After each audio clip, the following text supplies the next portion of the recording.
to Northwest Small Batch Brewing. Steven here, this guy, and today I'm getting ready to do a brew day. It is a Belgian, hang on, I always say it wrong, Belgian Dark Strong. For some reason I keep trying to call it something else. Anyway, I've got it going up back here. Let me take you through it. All right, we have a huge grain bill on this one. We're talking like almost 22 pounds on this one. So let me go through the grains real quick here. We're using 13.62 pounds of Belgian Pilsner, 2.37 pounds of Munich, 0.81 pounds of Belgian Candi sugar. I used the clear sugar on this one because the dark sugar would have put it outside of the color range for this type of beer. Belgian wheat, 0.58 pounds.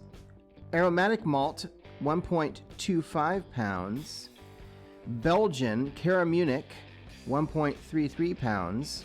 Belgian Special B, 1.29 pounds. And Wehrmann Melanoidin, I'm probably saying that wrong, 0.63 pounds. Set your strike water so that you can mash in at 150 degrees Fahrenheit for the full 60 minutes. It is a ton of grain. You may have to withhold some of the water and use that to sparge with afterwards if you can't fit all the water and the grain into your tank at the same time. Well, folks, it is time to drain the main grain. It has been an hour, so drain the grain, and while the grain is draining, bring up your wort to a boil.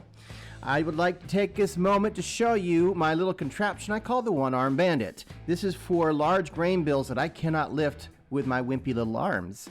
So I bought a big PVC pipe that was just shorter than my ceiling, and that way I can, instead of having to screw and anchor in some kind of racketing system, I can just hang the pulley off the top of the PVC pipe and use that to pull the mash up.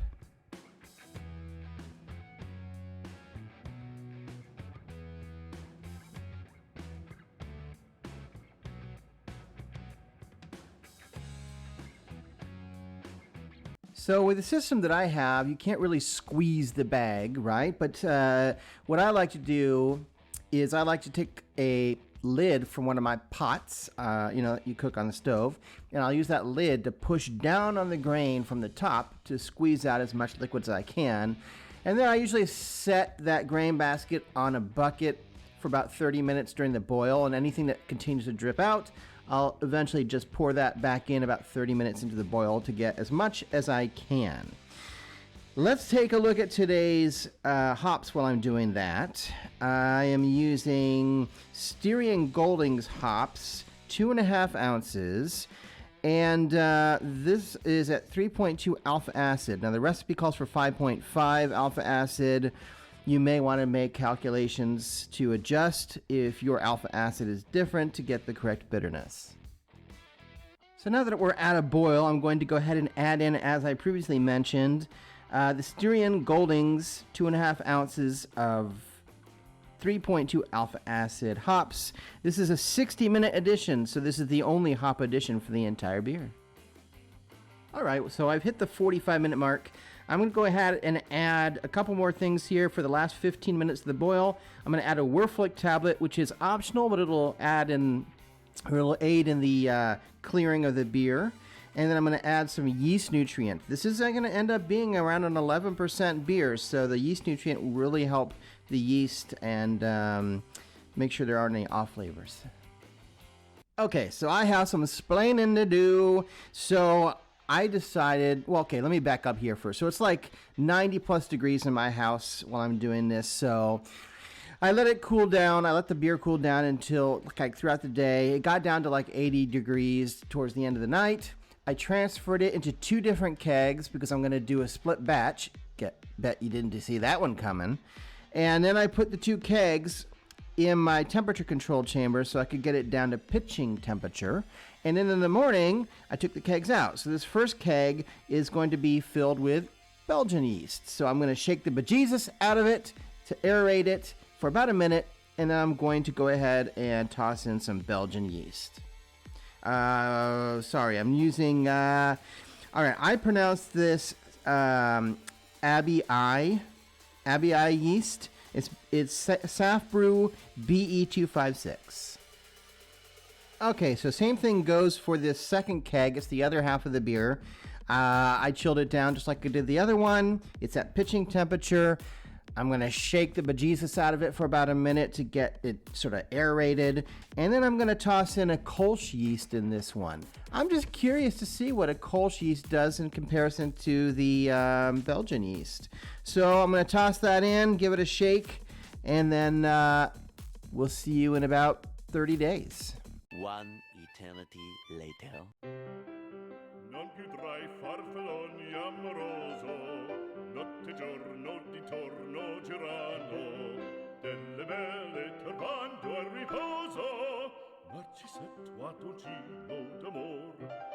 Delle belle turbando al riposo, Narcisetto a dolcino d'amor. 2 weeks later. All right, everybody, here we go. It's been 2 weeks since I bottled it, so these should be carbonated. The main difference between the two is the one with the Belgian yeast finished at 1017. It's a little sweeter, a little higher. And the one with the Kolsch yeast, as I would have expected, finished at 1011, meaning a little drier and a little bit higher ABV.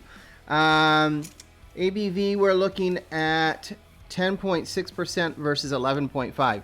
Remember, these are Belgian dark strong, so they're high ABV. So this one is the Belgian yeast. Sorry, I hesitated for a second because I did not hear much carbonation. So, and I don't see a whole lot of carbonation. So, this is making me a little nervous. Because, whoa. The banana esters coming off of this are real. There's zero head space, or head retention. It is pretty flat, but tastes good. There's some carbonation in it, but not much. I'm not sure why it didn't carbonate. That's kind of bizarre to me.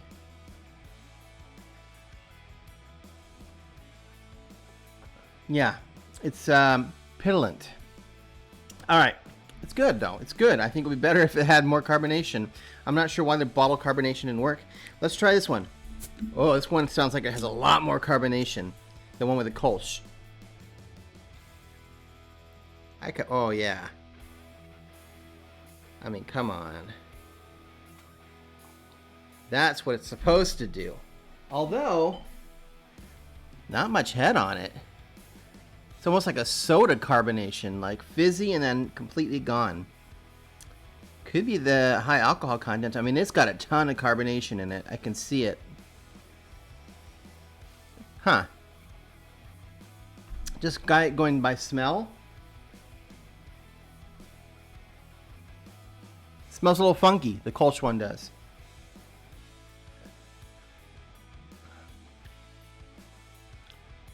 It's good. It's good. I guess my results would be that, number one, I don't know what happened with the head retention. That's number one.